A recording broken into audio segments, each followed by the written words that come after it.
And Greg said at last check that it was starting to. We have a clear picture behind us. The dust has really settled out there now. So yeah, it was a mess yesterday. I know my eyes were like irritated and then kind of watery yesterday when I had to get out yesterday afternoon. It hurt. And hey, you just got some new information and it's really important. Yeah, survey team out in Wise County. So another small tornado there. We'll have more details later. But the EF1 near Paradise, where the storm was south of Cottondale in that area in Wise County. So 110-mile-per-hour winds. So we may even get a couple more reports of that with these little small spin-ups that we were talking about yesterday. And that's pretty standard, right? When it's the day after that we start hearing more? Yeah, the survey teams get out and get to see exactly what we were dealing with. Still mostly straight line wind damage, but some isolated areas that they're looking at. Good information out in Wise County. Thank you, Greg. All right, but we are talking about the skies that have cleared across the area compared to what you just saw from the package there. It was all hazy and just kind of yucky looking yesterday around North Texas. Blue skies back today, so the skies have cleared across the area. That dust has settled, but the winds, they're still going to be fairly brisk across the area there. Taking you on out to our downtown Dallas studios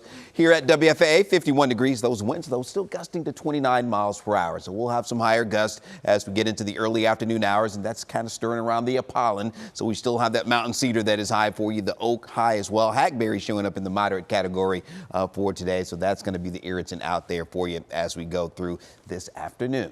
All right, as we look at those wind gusts right now, look at our northeastern counties. That's where we're still going to have some higher gusts. Now, for us, we're still going to see some gusts up over 30 miles per hour at times. Coming over to Dallas, you see there out to Denton, 35 in McKinney. But those 40-plus mile per hour wind gusts in far east Texas, getting into portions of Arkansas and Louisiana. That's where we do have the wind alerts, the wind advisory still in effect in those areas. But for us, as we look at that wind forecast, notice how the winds really start to ease up as we get into this evening. We'll still see those northwest winds, but they will be much lighter as we head into tonight. And then overnight tonight, almost light to calm winds for us. But notice those arrows, they start to come around out of the south. So we'll have some south winds for tomorrow, and those south winds will pick up a little bit more as we go through the end of the week, and that will help warm us up. But we are going to be quite chilly as we head into tonight. We'll keep it on the cool side today as well. Still in the upper 40s right now, heading out to Sherman at 48, 47 there, heading over to Bonham and along with McKinney. But then we'll still see some low 50s, though, a little farther south, even some mid and upper 50s as we head out towards Stephenville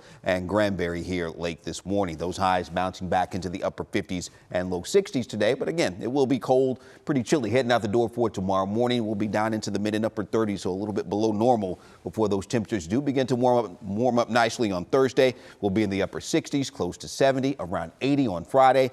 And then the next front moves in. And look at those temperatures on the weekend. We'll be back into the upper 50s and low 60s and a little bit wet as well as we start off the upcoming weekend. So yes, it will be a bit on the chilly side and gets a little bit wetter. Not a complete washout for the weekend, but we will have some rain chances. Now, we have cleared out for now, but by Friday night, we will see those rain chances returning once again, kind of scattered about. Won't be until very late Friday night, after midnight more likely, when we will see the showers developing across the area, and they will be fairly widespread as we go through the day on Saturday. Nothing strong or severe, maybe a rumble or two of thunder, but mostly in the form of showers through Saturday evening. And then by Saturday night, going into Sunday, all that begins to taper off. So again, won't be a complete washout for us over the weekend. All right, here's that 14-day forecast for you.